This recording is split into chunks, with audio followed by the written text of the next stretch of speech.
supuesto que en 3 semanas han pasado demasiadas cosas en el país. Tenemos mucho más que seguir discutiendo, debatiendo, entendiendo, comprendiendo, analizando.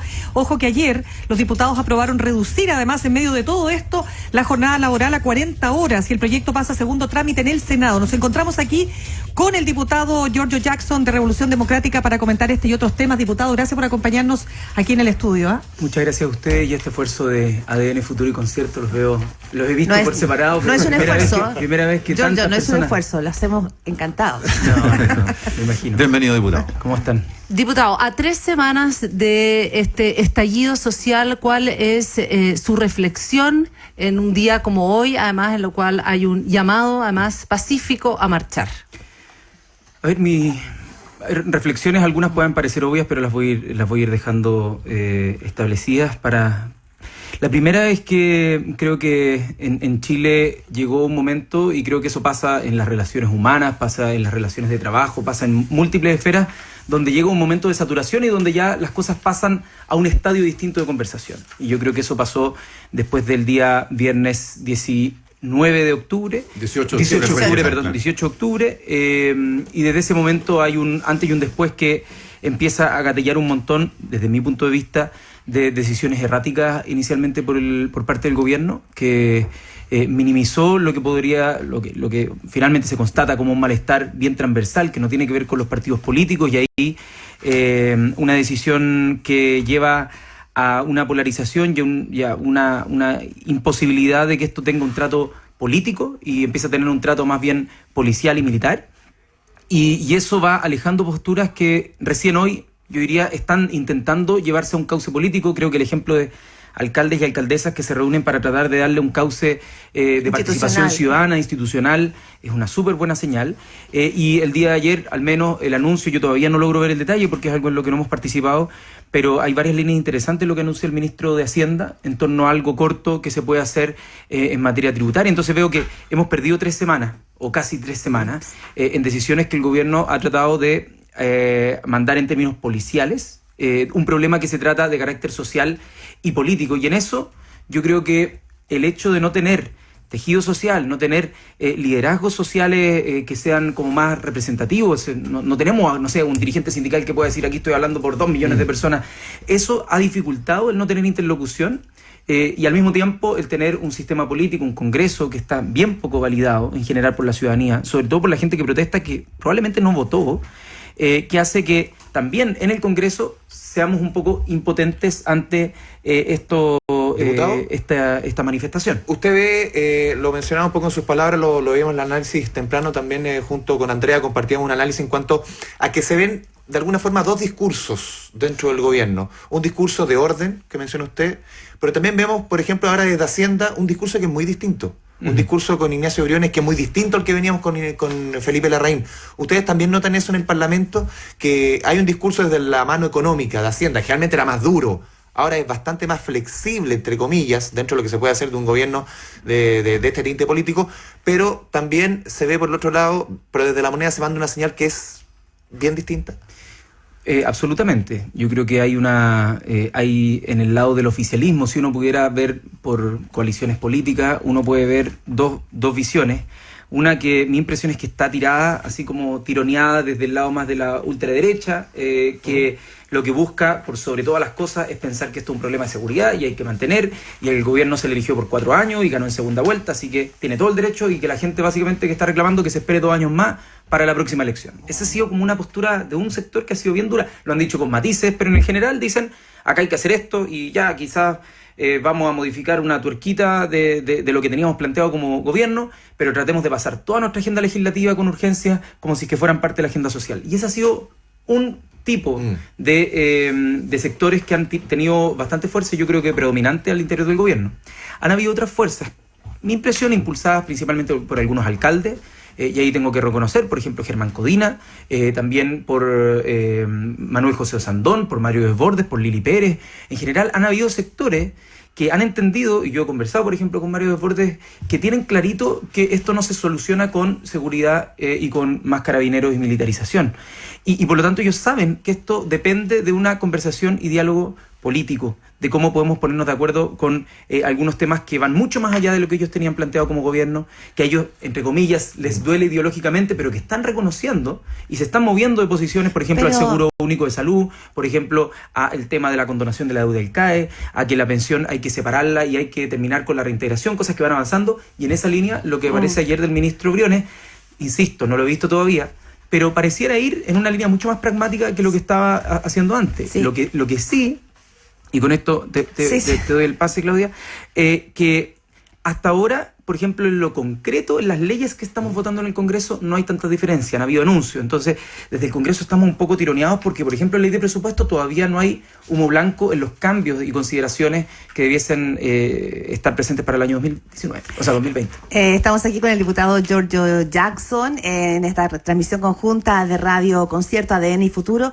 Giorgio, también estos días, así como tú haces el balance, como usted, señor diputado, hace el balance de lo que ha sido el actuar del gobierno, también ha habido muchas críticas respecto de la oposición. Léase la izquierda, la centroizquierda. Primero porque no se habla de que acá tampoco ha habido un liderazgo de la izquierda.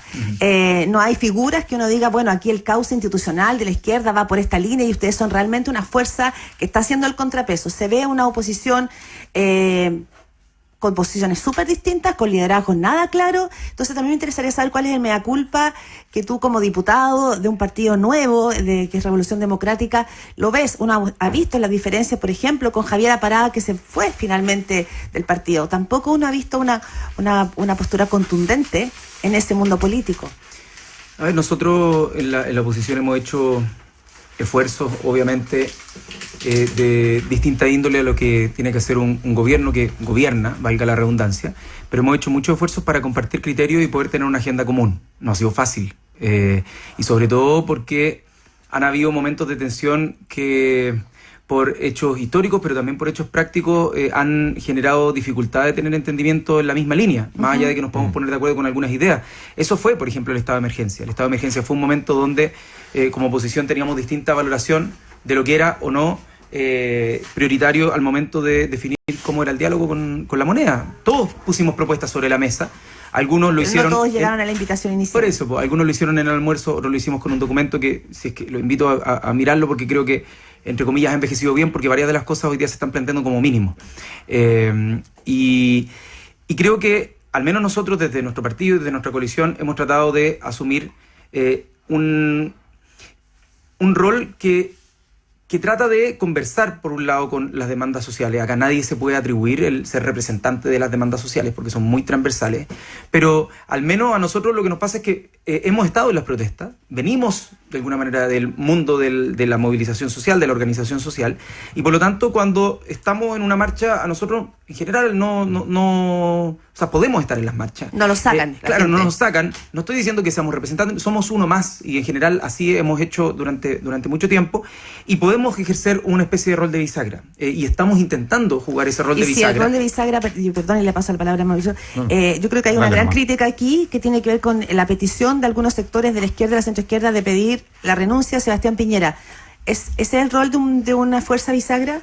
A ver, nosotros lo que estamos, insisto, lo que estamos intentando es poder entregar una serie de propuestas de corto plazo, es decir, que puedan aliviar la fiebre de alguna manera que las personas están viviendo en cuanto al bolsillo y al fin de mes. Por otro lado, estamos tratando de que tenga un cauce institucional para el mediano y largo plazo, es decir, tener una nueva constitución, y nosotros creemos que preguntarle a las personas es lo más humilde que podemos hacer, en el sentido de nosotros no tenemos la razón, sino que preguntémosle a las personas si es que están de acuerdo o no, y si no están de acuerdo, bueno, será otra la forma de resolverlo. Y en tercer punto es que existan responsabilidades penales, civiles y políticas respecto a lo que han sido las violaciones a los derechos humanos.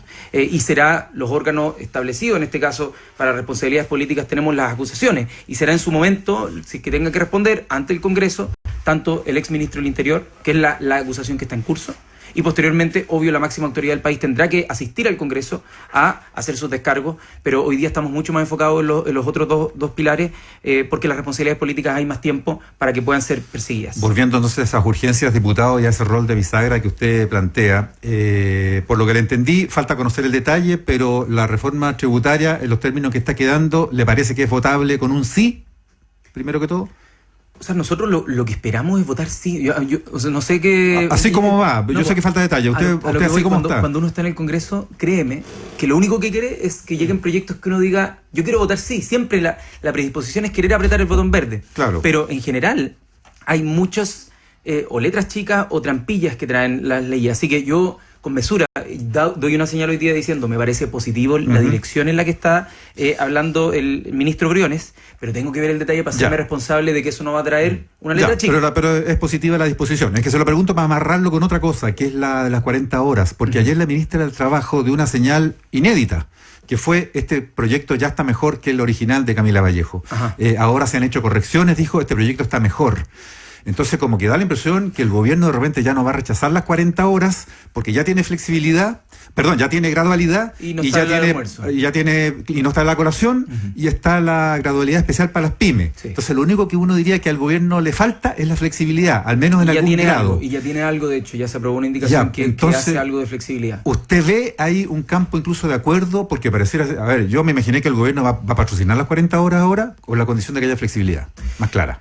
Mira, yo espero que sí, y yo creo que vamos llegando a algunos aspectos en los que hemos podido avanzar. El Congreso, bueno, no sé si las personas en la Casa lo saben, pero la Constitución dota al presidente de muchas facultades para el trámite legislativo. Es el principal colegislador y por lo tanto casi todas las iniciativas relevantes pasan por el gobierno, salvo algunas pocas en las que estamos avanzando. Por ejemplo, el tema de las 40 horas no requiere patrocinio del gobierno y por lo tanto nosotros pudimos avanzar de manera express esta semana. Claro, el gobierno lo ve distinto en ese sentido. Por otro lado, la dieta parlamentaria también está avanzando y ayer se avanzó en el trámite hasta dejar que nosotros ya no vamos a poder, entre comillas, votar nuestro propio sueldo, que era algo que se demandaba. Ahora lo que falta en la comisión es poner cuál va a ser el límite, hasta qué punto nosotros estamos proponiendo 50% de descuento.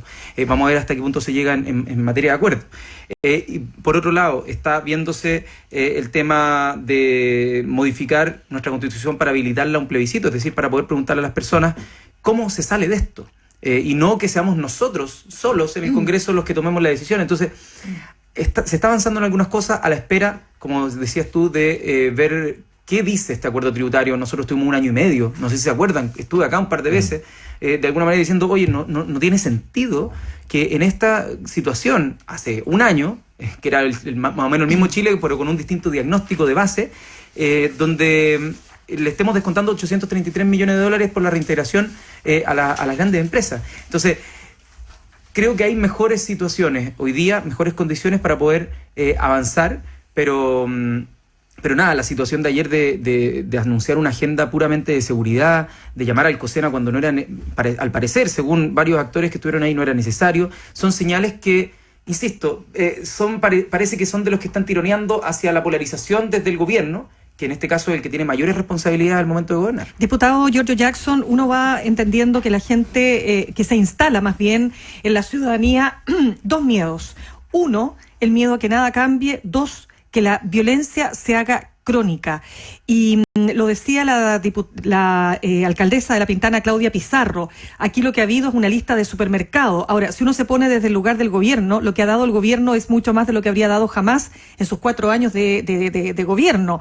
Consideremos además las 40 horas. O sea, finalmente se está imponiendo un proyecto que no era del gobierno. Por lo tanto, yo le pregunto con toda responsabilidad, ¿qué le podemos decir a la gente que tiene miedo precisamente de que esos 2 miedos se instalen? Sí. A ver, son súper legítimos. El miedo es un mecanismo evolutivo de supervivencia. O sea, el miedo, sin que sintiéramos ese miedo, no hubiera llegado nuestra especie humana a lo que somos, porque en general nos permite cuidarnos, nos permite anticipar riesgos y por lo tanto hacer que podamos superar, en particular, la muerte. No sé, yo estoy pensando en la especie. Y esos 2 miedos en particular, a que nada cambie, es como cuando se dice vamos a volver a la normalidad. La gente no quiere volver a la normalidad. Quiere efectivamente volver a que no estén las calles anegadas, quiere volver a ocupar el transporte público, pero quiere que sea en condiciones distintas. Quiere que sea una nueva normalidad, una normalidad distinta. Y al menos nosotros tenemos que asegurarnos, o poner todo de nuestra parte, para que eso ocurra en el plazo más breve, porque si no las desconfianzas se siguen resquebrajando, o ya desapareciendo, porque ya están súper resquebrajadas. Y el otro miedo, el miedo a que Por ejemplo, el miedo que están teniendo las personas por los saqueos, el miedo, a mí me contactan locatarios acá de Providencia, del centro, que los conozco porque hemos forjado una relación con distintas personas que me ven continuamente en la calle, y me dicen, estoy con miedo, estoy durmiendo en mi local. Estoy durmiendo en mi local porque afuera están saqueando algunos locales. Y ese miedo nosotros también tenemos que hacernos cargo. ¿Cómo lo resolvemos? Mi impresión, y puede ser acá que tengamos distintas interpretaciones, es que si tú eres capaz de anunciar una agenda agresivamente importante en términos sociales y en términos políticos, en general, las manifestaciones, la gente que va, la gran mayoría, no sé, estoy pensando el 95% de las personas que va por una agenda social y de cambio, va a decir, ok, podemos celebrar si ganamos de alguna manera, o hay un camino, hay a quien presionar, hay una hoja de ruta, etcétera. Y por lo tanto, ese otro 5% que en general va con un ánimo más bien de aprovecharse de estos espacios y de estar ahí, de destruir y de saquear, etcétera, va a quedar súper aislado. Y por lo tanto va a ir desapareciendo también ese segundo miedo. Pero es como el huevo o la gallina, el gobierno dice no, lo primero es el orden. Y nosotros decimos, si es que el orden es lo primero, al final es como un circuito que nunca termina. Entonces, ahí nosotros hemos instado al gobierno a que no sean las señales del orden las que primen hacia la sociedad, por más que le tengan que hablar a su electorado que se está también polarizando, porque es una situación de polaridad, porque ellos tienen mucho más responsabilidad al momento de gobernar. Y lo digo no porque esté al otro lado de la vereda, porque cualquier gobierno es más responsable que una oposición al momento de gobernar. Eso pasa aquí y en todos los países donde hay un gobierno que tiene la primera responsabilidad. Así que yo ahí espero que podamos avanzar. Yo me siento más esperanzado que hace 3 días.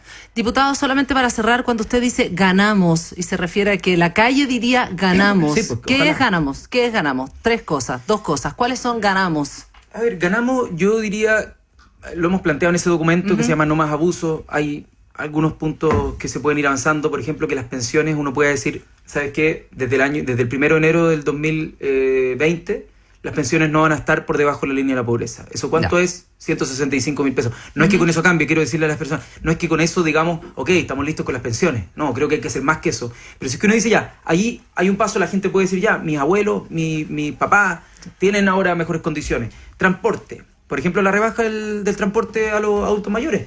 Eso es una medida que cuesta, lo ha averiguado el Ministerio de Transporte en estudios previos, $85 millones anuales. Bueno, veamos si es que eso se puede hacer. Por otro lado, tenemos en el ámbito de la salud y los medicamentos, se está planteando en que hay un proyecto del gobierno que es súper interesante, que es que Senabas compre y le venda a las farmacias chicas para que máximo puedan tener un porcentaje de utilidad, es decir, están de alguna manera fijando un precio, lo que me parece súper interesante. Entonces, tú con esas medidas te haces cargo de la fiebre, y por otro lado, el ganamos es también, oye, va a haber una discusión sobre los temas de fondo que estuvieron bloqueados más de 30 años en la Constitución. Y por lo tanto vamos a habilitar un proceso, llámese como quiera, pero un proceso que al final sea constituyente. Y a mí me da lo mismo el nombre que tenga, asamblea, convención. Esas cosas son menores. Lo que me importa es que ya no estemos atados a los quórum y a las trampas que se dejaron bien establecidas por Jaime Guzmán en la Constitución, y que podamos tener un debate a la altura del siglo XXI. Diputado Giorgio Jackson, muchas gracias por estar con nosotros.